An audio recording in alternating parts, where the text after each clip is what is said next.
La mente de los líderes más poderosos y, a menudo, más destructivos de la historia es un desafío enorme.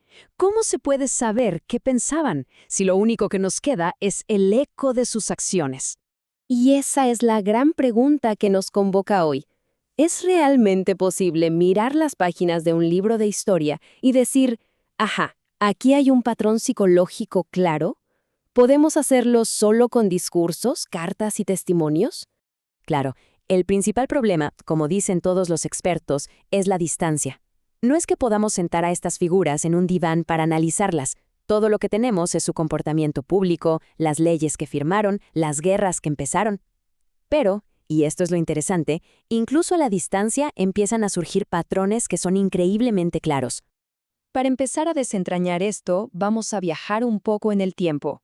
Miremos algunos casos clásicos, esos arquetipos históricos que nos sirven de base para entender de qué rasgos estamos hablando. El primer rasgo es una combinación que es francamente letal. Por un lado, una paranoia tan profunda que ven traidores y conspiraciones en cada esquina. Y por otro, una desconexión total, una incapacidad de sentir o comprender el sufrimiento que sus decisiones le causan a millones. Y el ejemplo del libro de texto es Stalin. Pensemos en la Gran Purga. Eliminó a sus propios compañeros, a sus generales, a cualquiera que le generara la más mínima sombra de duda. Pero lo más escalofriante es la dualidad. Era capaz de firmar listas de ejecución masivas por la mañana y por la tarde posar para la propaganda como el padrecito de los pueblos, una figura protectora. Es una disociación brutal.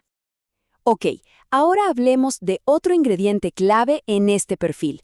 Es esa creencia absoluta de que se ha nacido para algo grande, de que se tiene un destino mesiánico. Y esto viene acompañado de un carisma, un encanto superficial que puede seducir y movilizar a naciones enteras. Aquí, la figura de Hitler es inevitable. Tenía una capacidad oratoria casi hipnótica.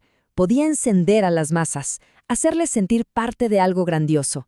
Y al mismo tiempo, en privado, planificaba con una frialdad matemática el exterminio sistemático de millones de personas.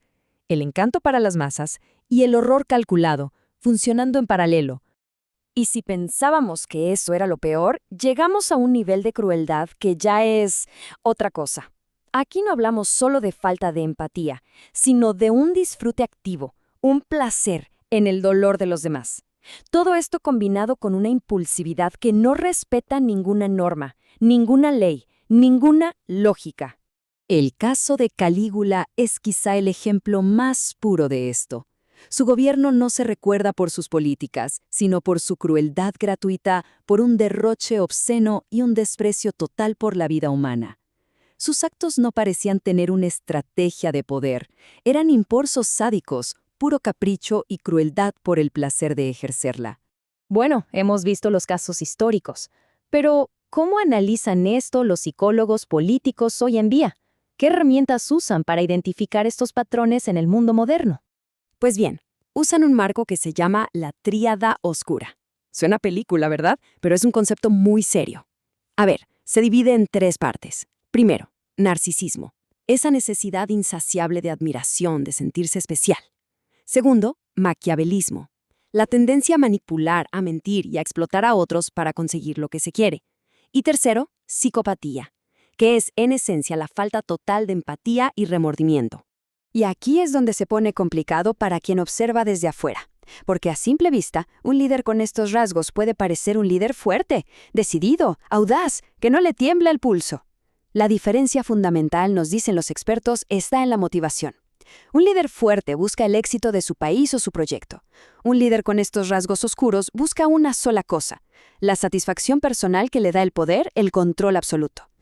Y ahora, atención, porque este es quizás el punto más importante de todo este análisis. Esta estructura de personalidad no tiene partido político, no es de izquierda ni de derecha.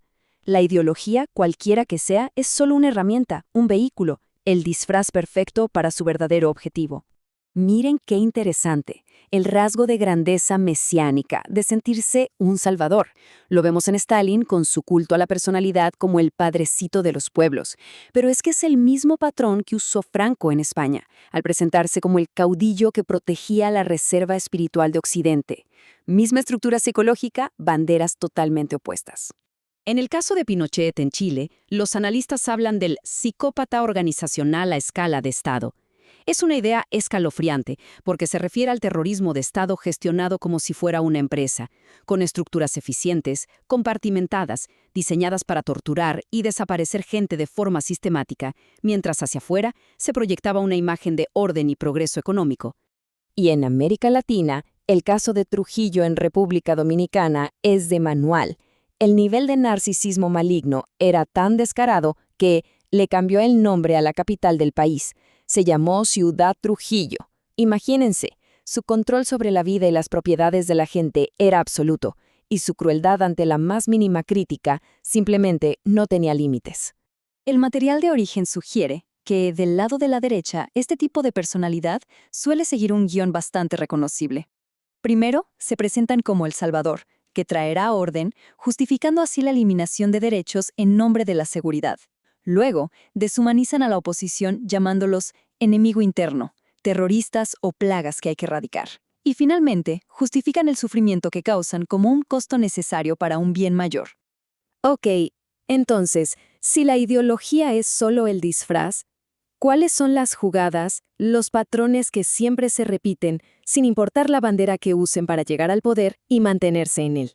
Los analistas modernos apuntan a 3 herramientas clave. Primero, la polarización deliberada. El famoso divide y vencerás, pero alimentado con odio para fanatizar a su base. Segundo, los ataques a la verdad. Mentir sistemáticamente para que la gente ya no sepa qué creer, lo que se ha llamado gaslighting social. Y tercero, por supuesto, la guerra contra los contrapesos, la justicia, la prensa libre, cualquier institución que se perciba como un obstáculo para su poder personal.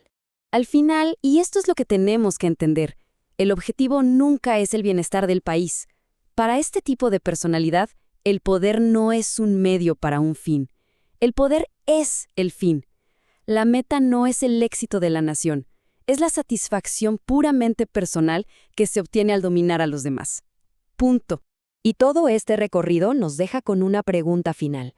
Una pregunta que es la verdad un poco incómoda.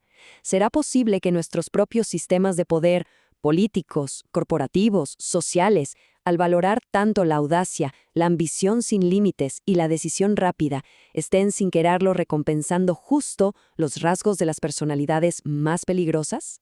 Es algo en lo que vale la pena pensar.